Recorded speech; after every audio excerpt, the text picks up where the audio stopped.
Dans cette vidéo, je vais parler de colonisation, guerre et religion. J'ai conscience que c'est des sujets sensibles, mais plutôt que de les éviter, je préfère en parler. Je pense que c'est indispensable pour comprendre l'histoire de cette ville. Ceci étant dit, bon visionnage. Bonjour à tous, sur Instagram, j'ai déjà publié plusieurs posts au sujet de Malacca. Il y a beaucoup de choses à dire sur cette ville. J'ai eu la chance de la visiter en 2017. C'est un des voyages qui m'a le plus marqué, et c'est également un des éléments qui m'a poussé à créer cette chaîne. Du coup, cette vidéo va être un mix entre une vidéo classique et un vlog. Sur place, j'ai eu accès à de nombreux documents, certains très anciens, comme le rapport du voyage d'un ministre de l'Outre-mer portugais datant de 1952. J'ai également acheté quelques livres sur les Eurasiens, mais ce sera peut-être le sujet d'une autre vidéo. Pour ceux que ça intéresse, comme d'habitude, vous trouverez de nombreux liens en description de cette vidéo. Avant de parler de la ville, un petit point géographique et historique s'impose. Située dans l'actuelle Malaisie, dans le détroit qui porte son nom, Malacca est un lieu de passage et de commerce important depuis que l'homme marchande.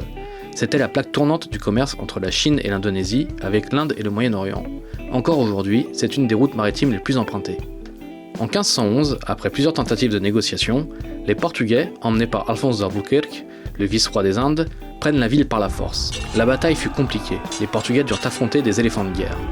Comme vous pouvez le voir, la bataille a inspiré de nombreux peintres.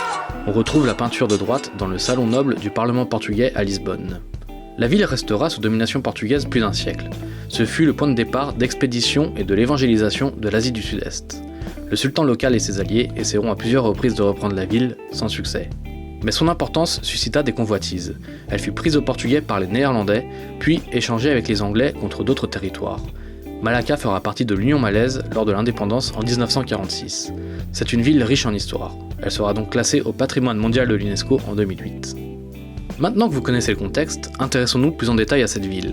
Que reste-t-il des Portugais? Pour cela, on va s'appuyer sur mon voyage. Je pars de Singapour pour un trajet de 4 heures dans un bus confortable mais qui fait mal aux yeux. Sur la route, on s'arrête à une station-service, et là je tombe sur des pastéis de nata. Je suis sur la bonne route. Arrivé à Malacca, je me dirige vers le musée maritime de la ville. Il est en forme de bateau, plus précisément du Flor de la Mar. C'est la reproduction d'un bateau construit en 1502 à Lisbonne, afin de ramener des marchandises d'Inde. Il avait une capacité de 400 tonnes, ce qui était énorme pour l'époque. Après avoir pillé la ville, et donc rempli d'or et de trésors, il fut pris dans une tempête, au large de Sumatra et Kula. Aujourd'hui encore, c'est un des trésors les plus recherchés, disputé par le Portugal, la Malaisie et l'Indonésie. Malgré les progrès de la science, on ne l'a toujours pas retrouvé. Des rumeurs et des fausses pistes circulent dans les journaux de temps en temps.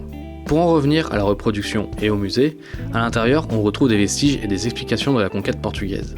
Maquettes, armes et récits.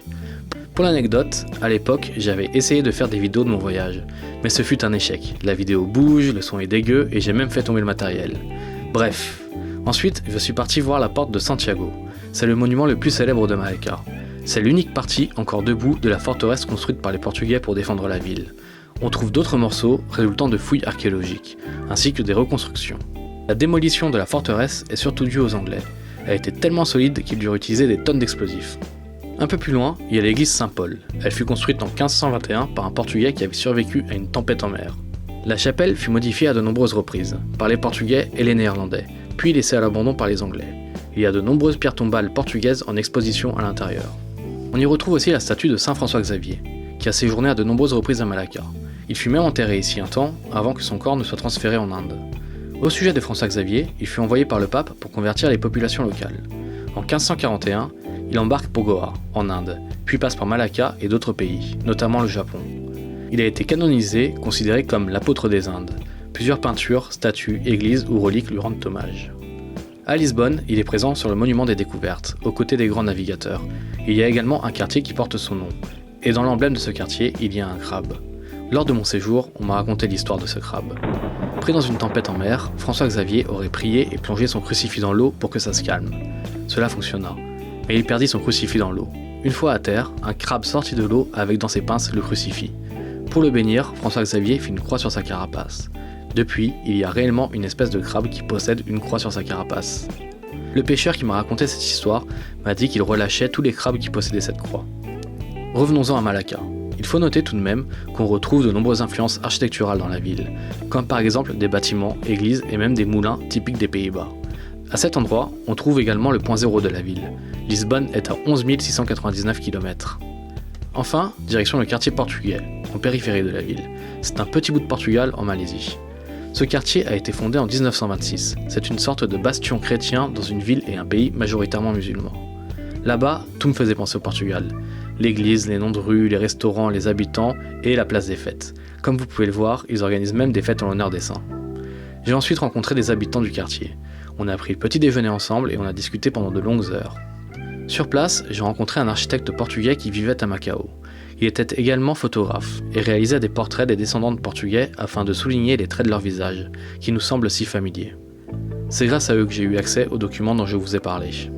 Ces documents témoignent de l'importance qu'a eu, et encore, la religion dans le maintien de la culture portugaise. Par exemple, il est écrit que les Portugais ont apporté la lumière et la foi à Malacca, qu'être chrétien ici était synonyme d'être portugais. D'ailleurs, depuis ma visite, ils ont construit une statue du Christ roi, mais apparemment ça ne plaît pas à tout le monde. Des enjeux politiques, religieux et financiers menacent la statue ainsi que l'existence même du quartier. Mais ce n'est pas le sujet. Cette vidéo est tout de même, dans une moindre mesure, une forme de soutien. J'ai ensuite visité le centre culturel, où on retrouve les mêmes costumes folkloriques, instruments et traditions de la pêche qu'au Portugal. Ils ont une page Facebook. Je vous invite à y jeter un œil si vous voulez en savoir plus. On est ensuite parti visiter le cimetière, où j'ai pu voir la tombe d'un des cofondateurs du quartier, ainsi que de nombreuses tombes au nom portugais. J'ai déjeuné avec ses luso-descendants. D'ailleurs, ce terme était déjà utilisé dans le rapport de 1952. Ils m'ont également parlé de leur langue, le cristang, une sorte de créole portugais. Je vous affiche un texte, constatez les similitudes. Malheureusement, la langue disparaît peu à peu. Ils m'ont montré un dictionnaire cristang malais fait maison. J'ai également trouvé une page Facebook qui donne des cours. J'ai vraiment passé un super moment avec eux. Ils ont plusieurs groupes de musique et animent pas mal de fêtes. J'ai même rapporté un CD dédicacé avec moi. Ils m'ont ensuite reconduit à la gare routière et je suis rentré. J'ai vraiment, mais vraiment apprécié cette ville, riche en histoire mais pas que. C'est une ville très touristique et très animée, notamment grâce à son marché du soir. Il y a aussi des trucs assez atypiques, comme les moyens de transport pour touristes, des vélos pimpés avec des jouets pour enfants. Il y a également une statue en l'honneur d'un Mr Universe originaire de la ville. Il y a aussi du street art et de l'artisanat. Bref, je ne peux que vous conseiller d'y aller si vous en avez l'opportunité. Pour finir, dans ma collection, j'ai également retrouvé une pièce portugaise de 1995, en hommage à Malacca. On y retrouve Albuquerque, la Flor de la Mar et la Porte de Santiago. Voilà, j'espère que cette vidéo vous aura plu. Si ce concept vous intéresse, dites-le moi en commentaire. N'oubliez pas de liker et de vous abonner. Si vous souhaitez découvrir d'autres histoires sur le Portugal, rejoignez-moi sur Insta. À bientôt!